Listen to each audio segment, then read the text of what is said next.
I was never a good student. I got by with what I needed, but really what interested me was hacking. Not the Hollywood-style nonsense, but real hacking.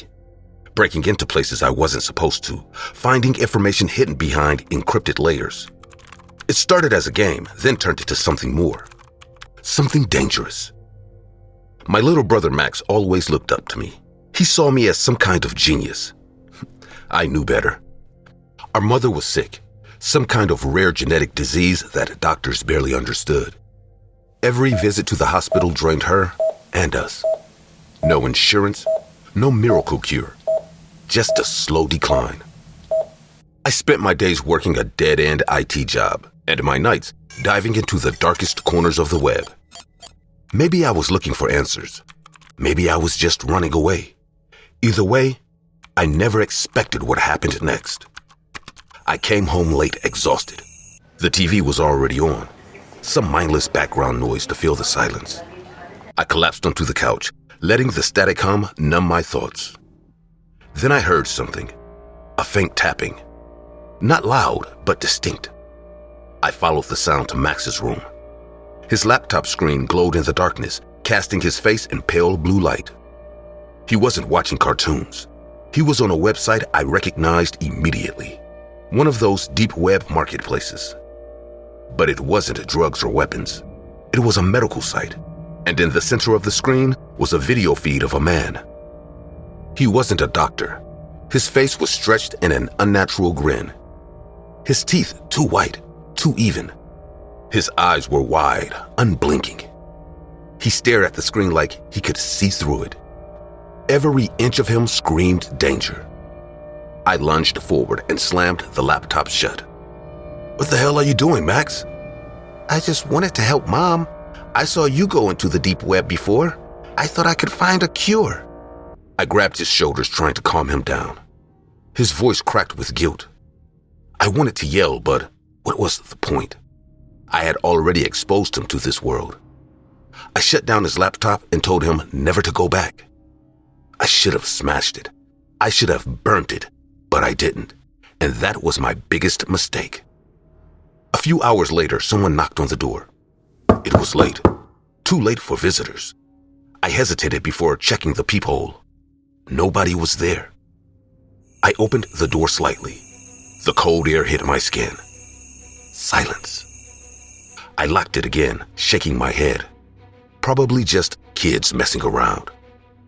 Then the window shattered. A rock slammed onto the floor, glass spraying everywhere. My heart pounded. I rushed to the window, looking outside. Nothing. No movement, just darkness swallowing the street. Then I heard footsteps. Someone was running. Not away, but toward the back of the house. I sprinted to the kitchen. The back door. The second I turned the corner, I saw him. The doctor. He was charging straight at me, his mouth twisted in something between a grin and a snarl. His coat flapped wildly as he ran. His eyes locked onto mine.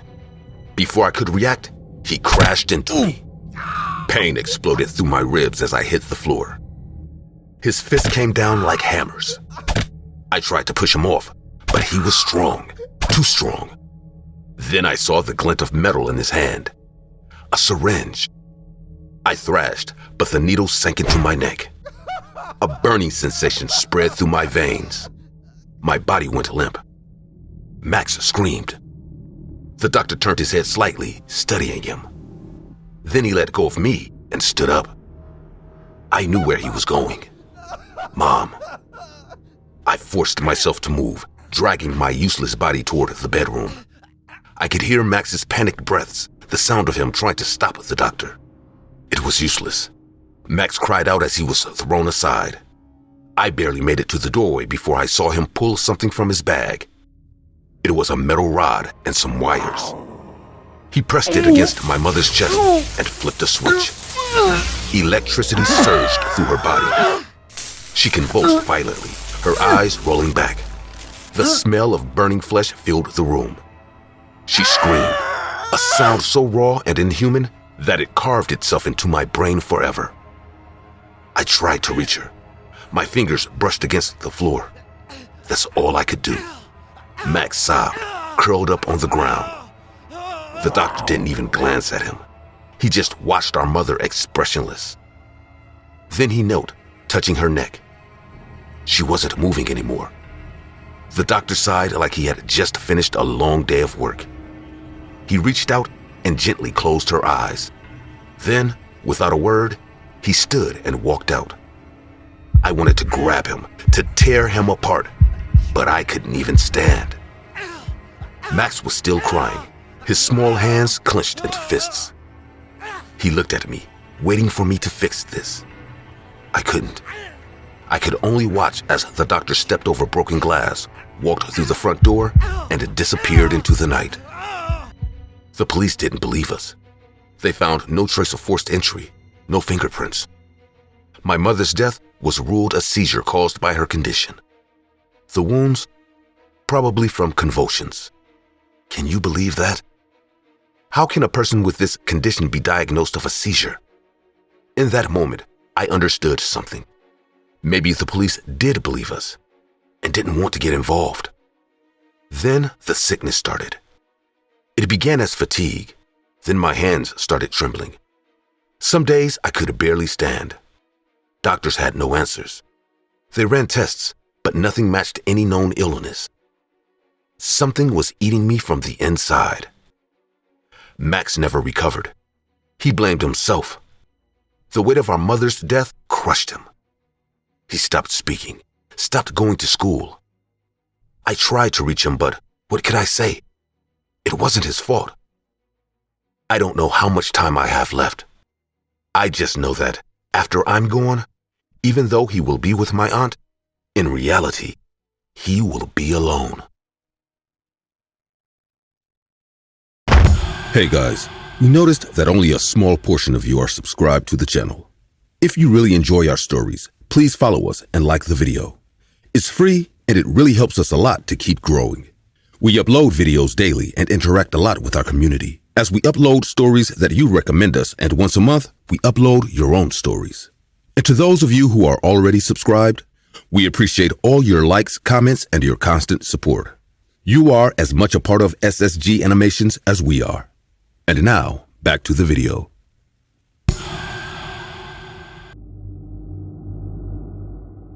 I've always been fascinated by weird stuff from the internet. My YouTube channel was all about that.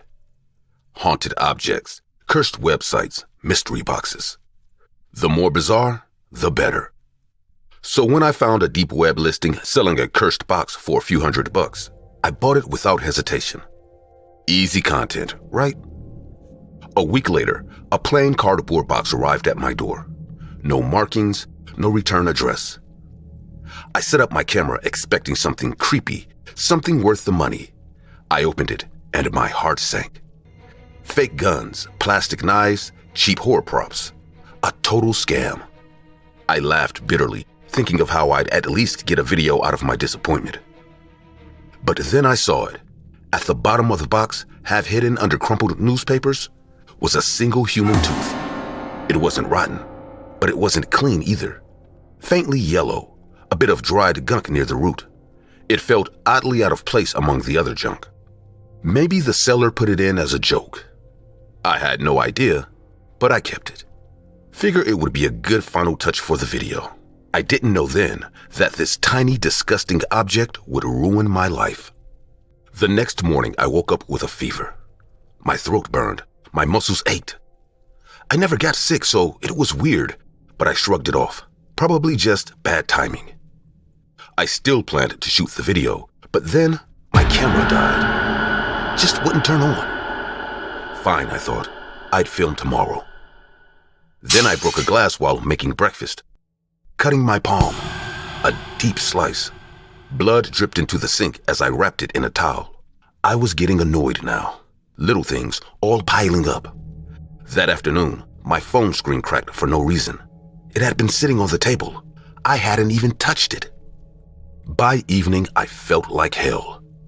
My fever had gotten worse, and my stomach cramped so badly I couldn't eat. I went to bed early, convinced I had some kind of stomach flu. But as I lay there sweating and shivering, my brain kept circling back to that damn tooth. What if it was carrying some kind of disease? What if I had touched something nasty? I fell asleep with those thoughts swirling in my head. I should have thrown it away right then. The next day was worse. I could barely stand without feeling like I was going to puke. My head pounded, my vision blurred. But the real nightmare started when my mom called. She was crying. My uncle had been in a bad accident, a freak crash out of nowhere.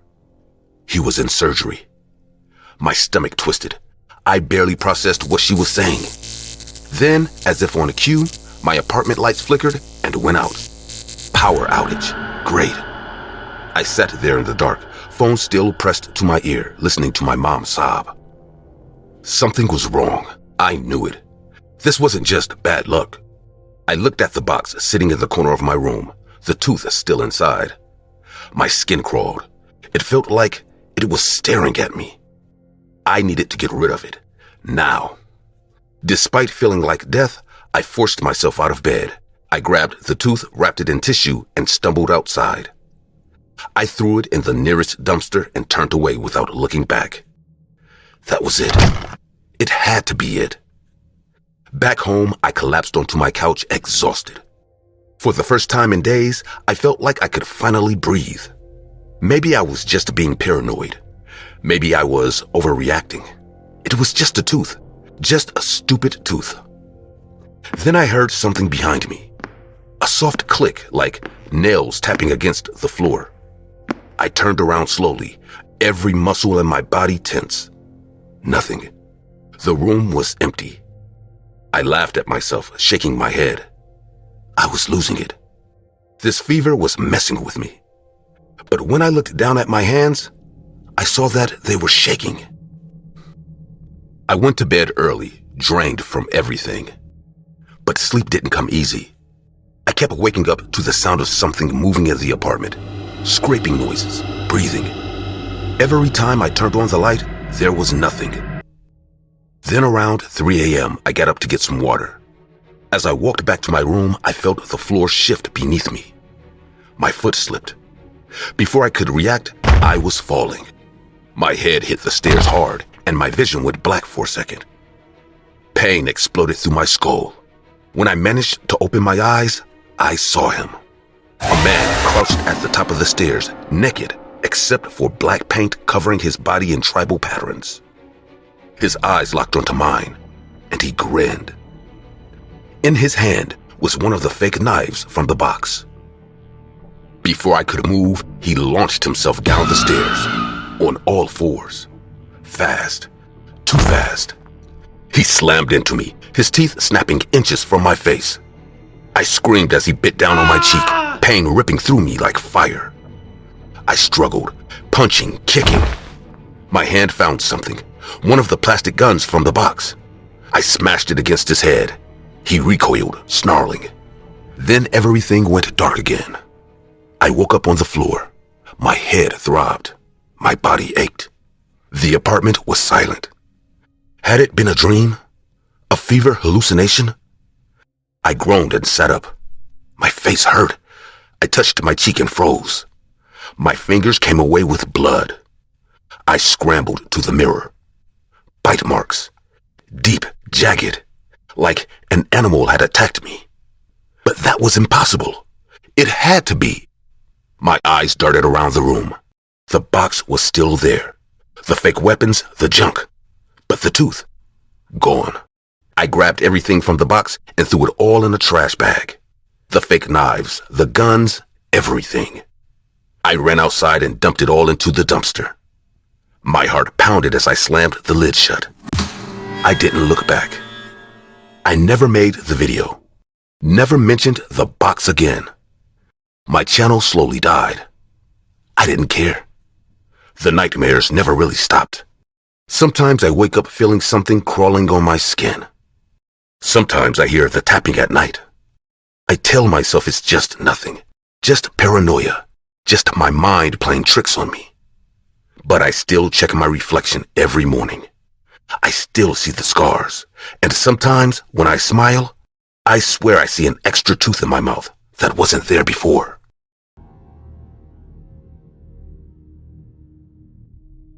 I am a computer science student who always believed I had a grip on every code and trick out there.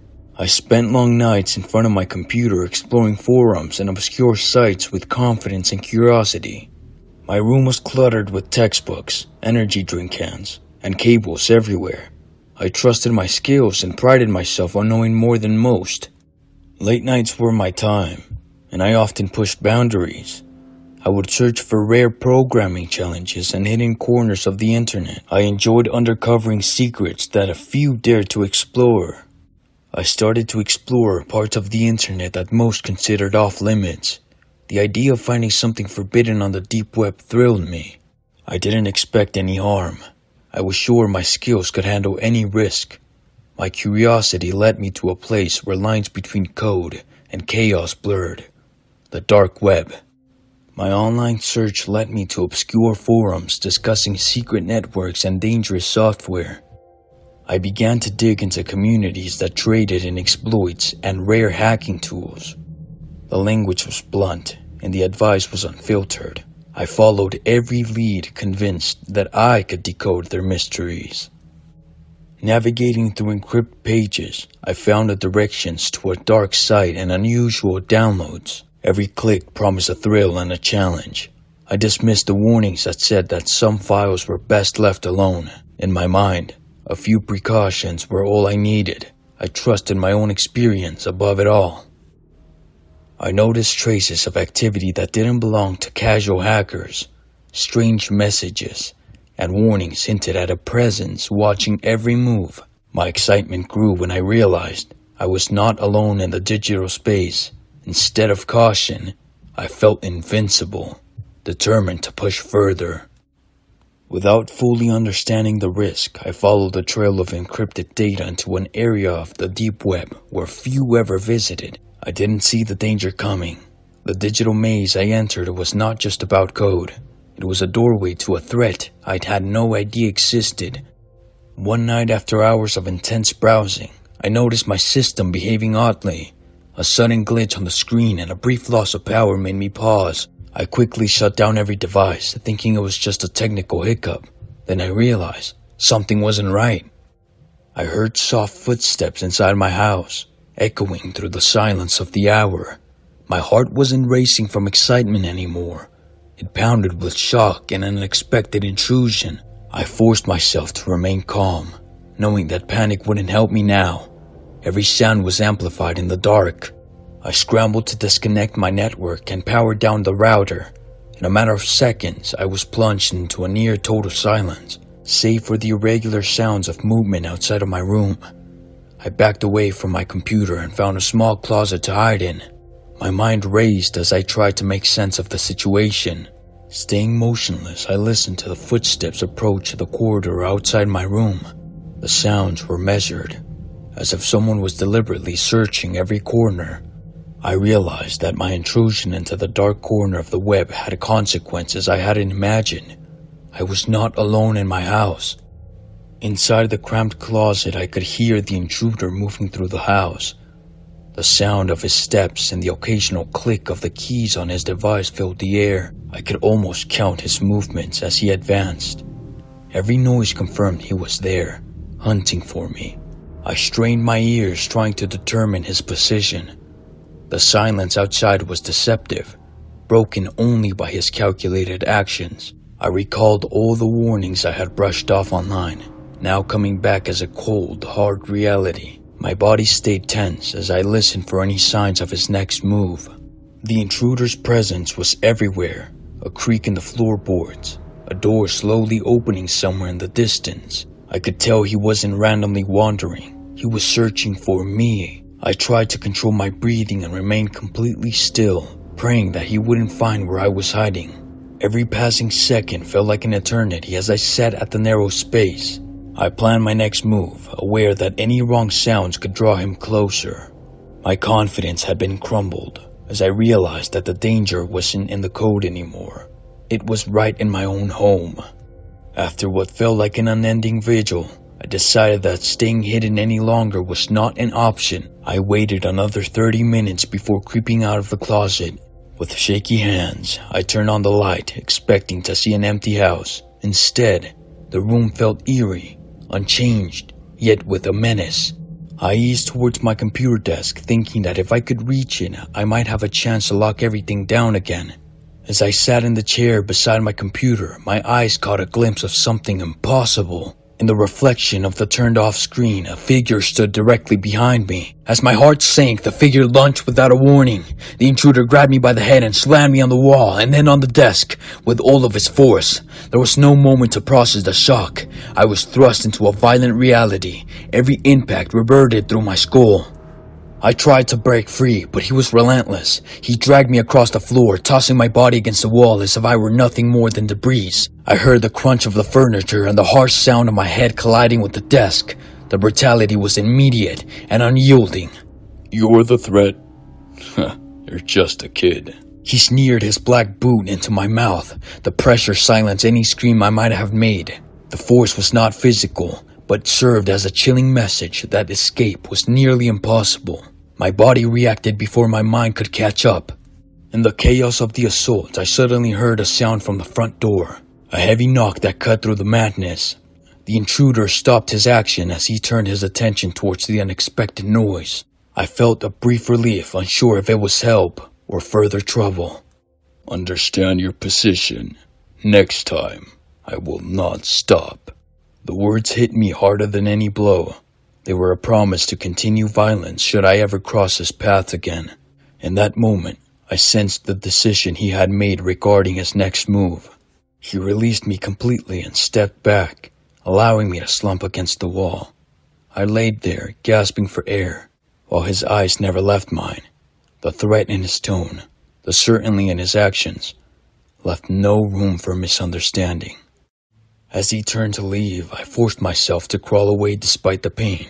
I retreated to a corner of the room. Every movement reminded me of the terror I just endured. The door closed behind him, and silence returned in a way that was more unsettling than the eerie noise. The following days blurred into a haze of recovering and regret. I rarely left my room, checking every corner for signs of the intruder. The reality of what had happened was clear. I had invited a dangerous presence to my life by overstepping bounds. My pride and my programming skills had cost me dearly. I told the story to a few acquaintances, though they met the story with skepticism and uneasy laughs. No one wanted to believe that a student like me could trigger such a nightmare. I no longer boosted my skills. Instead, I learned that some knowledge isn't meant to be chased.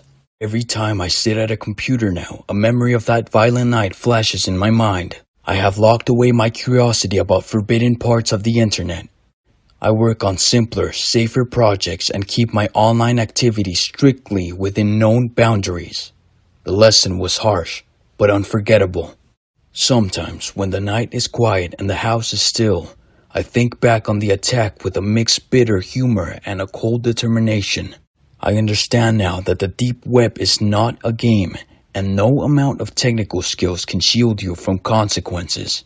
I will never return to that dangerous digital frontier.